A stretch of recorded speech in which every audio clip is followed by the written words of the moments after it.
नमस्कार साथियों। मंजिल की मुस्कुराहट चैनल में आप सभी का स्वागत है। माँ, मुझे अनपढ़ लड़की से शादी नहीं करनी। रचना जब शादी के बाद ससुराल पहुंची तो वह बड़ी खुश हुई। ससुराल में किसी चीज़ की कोई कमी नहीं थी।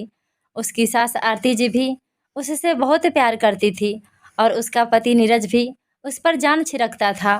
रचना का व्यवहार था ही इतना मधुर, क्योंकि वो किसी का भी दिल बड़ी आसानी से जीत लेती थी। शादी की पहली रात से ही रचना ने अपने पति के दिल में अपने लिए खास जगह बना ली थी और अगली सुबह से वह सास के साथ भी अच्छे से मिलजुल कर रहने लगी थी। रचना की परवरिश बड़ी गरीबों में हुई थी। उसके पिता एक मजदूर थे। रचना की 4 बहनें और 2 भाई थे। इसलिए गरीबी के कारण रचना ज़्यादा पढ़ लिख भी नहीं पाई थी। वह केवल 10वीं तक की पढ़ाई कर पाई थी, लेकिन व्यवहारिक गुण उसमें कूट कूट कर भरे हुए थे। रिश्तों को कैसे निभाना है, घर परिवार कैसे संभालना है, ये सब उसे भली भांति पता था। तभी तो आरती जी भी ऐसी बहू पाकर खुशी से फूली नहीं समा रही थी। हालांकि नीरज शुरुआत में इस रिश्ते के लिए तैयार नहीं था, क्योंकि रचना बहुत कम पढ़ी लिखी थी।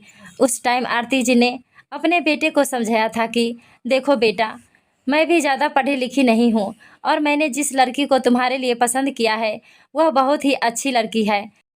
वैसे भी हमें बहू से कौन सी नौकरी करवानी है जो ज़्यादा पढ़ी लिखी बहू चाहिए। माँ की बात के आगे नीरज कुछ बोले नहीं पाया। वैसे भी वह माँ का बहुत सम्मान करता था, इसलिए माँ की बात को टाल नहीं पाया और फिर वह भी शादी के लिए तैयार हो गया। वैसे तो नीरज ज़्यादा पढ़ी लिखी लड़की को ही अपने जीवन संगिनी बनाना चाहता था, लेकिन एक बार आरती जी अपनी सहेली के यहाँ पार्टी में गई हुई थी। वहीं पर रचना भी आई हुई थी। रचना उनकी सहेली के पड़ोस में ही रहती थी। वह जिस तरह मेहमानों की आवभगत कर रही थी, वह सबके साथ अच्छे से बात कर रही थी। रचना उसी टाइम आरती जी को पसंद आ गई थी और उन्होंने उसके बारे में कुछ जानकारियां भी इकट्ठी कर ली थी। रचना देखने में भी खूबसूरत थी, तो उन्हें अपने बेटे के लिए पसंद आ गई थी। फिर जैसे ही नीरज ने इस रिश्ते के लिए हाँ की तो उन्होंने नीरज और रचना के रिश्ते की बात आगे बढ़ाई और उन दोनों की शादी करवा दी। शादी के बाद सब कुछ बहुत बढ़िया चल रहा था। शादी के 2 साल के अंदर ही रचना एक बेटे की माँ भी बन चुकी थी। लेकिन जब नीरज किसी ज़्यादा पढ़ी लिखी लड़की को देखता था तो उसे यह बात बहुत चुभती थी कि उसकी पत्नी कम पढ़ी लिखी है। एक बार ऐसे ही नीरज अपने दोस्त की सगाई में जा रहा था तो रचना कहने लगी कि मैं भी आपके साथ चलूँगी। तो नीरज के मुंह से निकल गया कि अरे, तुम्हें पार्टी में ले जाकर मुझे अपनी नाक नहीं कटवानी है। यह सुनकर रचना दंग रह गई और बोली, आपके कहने का मतलब क्या है और मुझ में ऐसी कौन सी बुराई है जिसकी वजह से आपकी नाक कट जाएगी। तो नीरज झुंझलाते हुए कहने लगा, अरे वहाँ पर पार्टी में सभी पढ़े लिखे लोग आने वाले हैं, तो तुम वहाँ जाकर क्या करोगी। वैसे भी तुम कम पढ़ी लिखी हो, इसलिए आपको साथ ले जाने में मुझे शर्म आती है। पति की बात से वह बहुत आहत हो गई। फिर उसकी सास ने भी गुस्से में कहा कि नीरज, तुम यह बहू से किस तरह की बातें कर रहे हो। माना कि वह ज़्यादा पढ़ी लिखी नहीं है, लेकिन वह तुम्हारा कितना ख्याल रखती है, मेरी भी कितनी सेवा करती है, कितने अच्छे से घर को मैनेज करती है। तुम्हारी पत्नी में कितने सारे गुण है बेटा, और अगर वह ज़्यादा पढ़ी लिखी नहीं भी है तो तुम्हें इतनी भी क्या दिक्कत है जो तुम इस तरह से उसका अपमान कर रहे हो। नीरज गुस्से में चीखते हुए बोला, हाँ, यह सारा किया धरा आपका ही है। मैंने तो पहले ही कहा था कि मुझे कम पढ़ी लिखी लड़की से शादी नहीं करनी है, लेकिन आपने ही मुझे अपनी बातों में फंसाकर मेरा रिश्ता करवा दिया और इसे मेरी पत्नी बनाकर मेरे सिर पर बैठा दिया। पति के मुंह से ऐसे शब्द सुनकर रचना को बहुत दुख हुआ और वह दुखी मन से कहने लगी कि आप सही कह रहे हैं जी, सच में मैं आपके लायक नहीं हूँ। आप इतने पढ़े लिखे हैं, इतने स्मार्ट हैं, लेकिन आपको ये नहीं पता है कि आपकी इन बातों से किसी को चोट भी लग सकती है। आपकी ये बातें सुनकर मेरा दिल कितना दुखा है, इसका अंदाज़ा भी है आपको। शादी के बाद शुरुआती दिनों में आप मुझसे प्यार मोहब्बत के वादे करते थे, मेरे साथ वक्त बिताना आपको अच्छा लगता था, लेकिन आज जब बात मेरी पढ़ाई लिखाई की आई तो आपको शर्मिंदगी महसूस होने लगी। आपको पता है कि इस बात से मेरे दिल में कितना दर्द हुआ है। नीरज अभी कुछ बोलता उससे पहले ही आरती जी बोल पड़ी, ठीक है बेटा, माना कि मुझसे गलती हो गई। मैंने एक लड़की की ज़िंदगी बर्बाद कर दी। तुम्हारी अनिच्छा के बावजूद मैंने तुम्हारी शादी इससे करवाई, लेकिन शादी के बाद तुम भी तो इसकी तारीफ करते हुए कहते थे कि माँ रचना बहुत अच्छी है। जब यह मेरी इज्जत करती थी तब भी तुम गर्व से फूली नहीं समाते थे। अच्छा चलो बताओ, अगर एक पढ़ाई लिखाई को किनारे कर दिया जाए तो तुम बताओ कि मेरी बहू में क्या अवगुण है। इस बात पर नीरज का स्वर थोड़ा नरम हो गया और वह कहने लगा कि नहीं, इसमें कोई अवगुण तो नहीं है। तो आरती जी कहने लगी कि अगर ऐसी बात है तो ठीक है, मैं मानती हूँ कि बहुत ज़्यादा पढ़ी लिखी नहीं है, लेकिन इसमें इसकी क्या गलती है। इसके पिता गरीब थे, ऊपर से ये 4 बहनें और 2 भाई थे। अब उनकी सोच ऐसे ही थी कि वो बेटियों को ज़्यादा पढ़ाना नहीं चाहते थे, तो उन्होंने जो गलती की, मगर इसमें रचना की तो कोई गलती नहीं है ना। लेकिन जो काम इसके पिता नहीं कर सके वह काम तुम कर दिखाओ।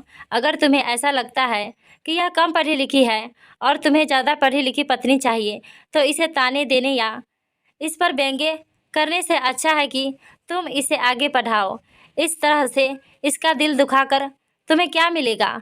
तुम इसका अपमान कर लोगे तो क्या इसे कोई डिग्री मिल जाएगी। यह सुनकर नीरज थक्का पक्का कर अपनी माँ के चेहरे की ओर देखने लगा और अपनी सास की बातें सुनकर रचना की आंखों में एक चमक सी आ गई। वह कहने लगी कि मम्मी जी, मुझे तो पढ़ना लिखना बहुत पसंद था। मैं 10वीं के बाद भी आगे पढ़ना चाहती थी, लेकिन पिताजी ने मुझे आगे पढ़ाने से इनकार कर दिया। नीरज अपनी माँ से कहने लगा कि माँ, अब रचना एक बच्चे की माँ बन चुकी है। ऐसे में अब अगर यह पढ़ाई करेगी तो लोग क्या कहेंगे। आरती जी ने दृढ़ शब्दों में कहा, कुछ भी कहेंगे, लेकिन अभी जो तुमने कहा था उतना अपमान तो कोई नहीं करेगा ना बहू का। उल्टा लोग इससे प्रेरणा लेंगे, संघर्ष करके ज़िंदगी में आगे बढ़ना सीखेंगे। वह यह जानेंगे कि पढ़ाई लिखाई करने की कोई उम्र नहीं होती है और मेरी बहू में आज भी इतनी हिम्मत है कि इतना समय बीत जाने के बावजूद भी वह दोबारा पढ़ाई करने की सोच सकती है। तुम बताओ, तुम क्या चाहते हो। क्या तुम जिंदगी भर इससे शिकायतें करते रहोगे या तुम सच में चाहते हो कि ये पढ़ लिख कर कुछ करे। अब फैसला तुम्हारे हाथों में है। बस आज के बाद से तुम इसे कोई ताना नहीं मारोगे। या तो तुम इसे आगे पढ़ाओ और या फिर यह जितनी पढ़ी लिखी है उतने में ही इसे सम्मान के साथ स्वीकार करो। नीरज गहरी सोच में डूब गया। वैसे तो उसे ये ख्याल हमेशा परेशान करता रहता था कि उसकी पत्नी कम पढ़ी लिखी है। जब भी वह ऑफिस में किसी लड़की को ऊंची पोस्ट पर देखता था या अपने किसी सहकर्मी की उच्च शिक्षित पत्नी से मिलता था तो उसे अपनी पत्नी से शर्मिंदगी महसूस होने लगती थी। लेकिन उसने यह कभी नहीं सोचा था कि वह भी अपनी पत्नी को आगे पढ़ा सकता है। लेकिन आज माँ की बातों ने उसके सोचने का ढंग ही बदल दिया था। काफ़ी देर तक सोचने विचारने के बाद अगले दिन उसने रचना से पूछा, रचना, अगर तुम सच में आगे पढ़ना चाहती हो तो मैं तुम्हें ज़रूर पढ़ाऊँगा। रचना खुशी से कहने लगी कि हाँ जी, मैं ज़रूर पढ़ूँगी। इसलिए नहीं कि आपको मेरे कम पढ़े लिखे होने से परेशानी है, बल्कि इसलिए क्योंकि मेरा खुद का भी आगे पढ़ने लिखने का बहुत मन था। शादी के बाद यह बात मैं आपसे कह नहीं पाई क्योंकि मुझे लगा जब मेरे पिता ही मुझे आगे पढ़ाने के लिए तैयार नहीं थे तो फिर पति इस बात के लिए कैसे तैयार होंगे। मैंने तो सोचा कि अब मेरी शादी हो गई, अब मुझे घर गृहस्थी में मन लगाना चाहिए। फिर मैं माँ बन गई और बच्चे की जिम्मेदारियां में उलझ कर रह गई। लेकिन अब मैं पढ़ना चाहती हूँ, कुछ करना चाहती हूँ। फिर नीरज ने धीरे से कहा, और सुनो, मुझे माफ़ कर देना। मुझे तुमसे ऐसे लहजे में बात नहीं करनी चाहिए थी।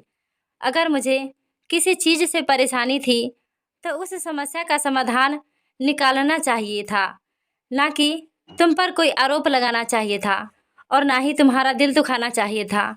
रचना ने उसकी हथेली थामते हुए कहा, माना कि आपको मेरे कम पढ़े लिखे होने से परेशानी थी, लेकिन अब माँ के कहने से आप मुझे आगे पढ़ाना चाहते हैं, मेरे लिए इतना ही काफ़ी है। नीरज ने आगे बढ़कर उसे गले से लगा लिया और उसके माथे को चूमते हुए कहा कि वैसे तो मैं तुमसे बहुत प्यार करता हूँ, लेकिन बस वह पढ़ाई लिखाई वाली बात पर आकर मैं थोड़ा अटक जाता था। लेकिन अब से तुम भी पढ़ोगी और ज़िंदगी में आगे बढ़ोगी।